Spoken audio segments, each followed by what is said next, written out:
ಪರಮೇಶ್ವರನಿಗೆ ಪ್ರತಿದಿನ ದೃಷ್ಟಿಯ ಆರತಿ. ಆದರೆ ವರ್ಷಕ್ಕೊಂದು ದಿನ ವಿಷ್ಣು ದೀಪೋತ್ಸವದಲ್ಲಿ ಮೈನರಳಿಸುವ ದಗದಗಿಸುವ ಆರತಿ. ಸುಟ್ಟ ಭಸ್ಮದಿಂದ ತಿಲಕವಿಟ್ಟರೆ ಸುಖ ಶಾಂತಿ ನೆಮ್ಮದಿ ಎಂಬ ಪ್ರತೀತಿ.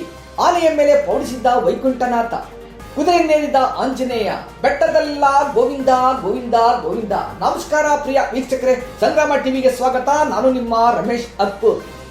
ಬೆಂಗಳೂರು ದಕ್ಷಿಣ ಜಿಲ್ಲೆ ಚನ್ನಪಟ್ಟಣ ತಾಲೂಕಿನ ಸುಪ್ರಸಿದ್ಧ ಬೇವೂರು ಬೆಟ್ಟದ ತಿಮ್ಮಪ್ಪ ದೇವಾಲಯದಲ್ಲಿ ಶುಕ್ರವಾರದ ಶ್ರೀಮಾನ್ ವಿಷ್ಣು ದೀಪೋತ್ಸವದಲ್ಲಿ ಕಂಡುಬಂದ ದೃಶ್ಯಾವಳಿಗಳು.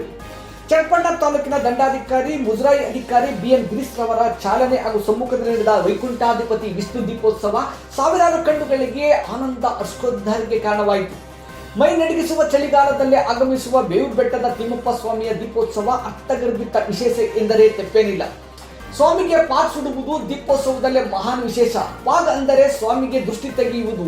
ಸುಟ್ಟ ಭಸ್ಮದಿಂದ ಹಣೆಗೆ ತಿಲಕವಿಟ್ಟರೆ ಸುಖ ಶಾಂತಿ ಸಮೃದ್ಧಿಯ ಫಲವೆಂದೇ ಹೇಳುತ್ತಾರೆ ಹಿರಿಯ ಅರ್ಚಕರು.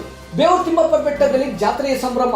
ಸಾಲು ಸಾಲು ಹೆಣ್ಣು ಮಕ್ಕಳು ಸ್ವಾಮಿಗೆ ಸಾಲು ಸಾಲು ದೀಪಗಳ ಹಚ್ಚುತ್ತಿದ್ದಂತೆ ಸ್ವಾಮಿಗೆ ಅಬ್ಬರದ ಮಹಾಮಂಗಳಾರತಿ ನಂತರ ಮೆರವಣಿಗೆ ನಡೆಯಿತು.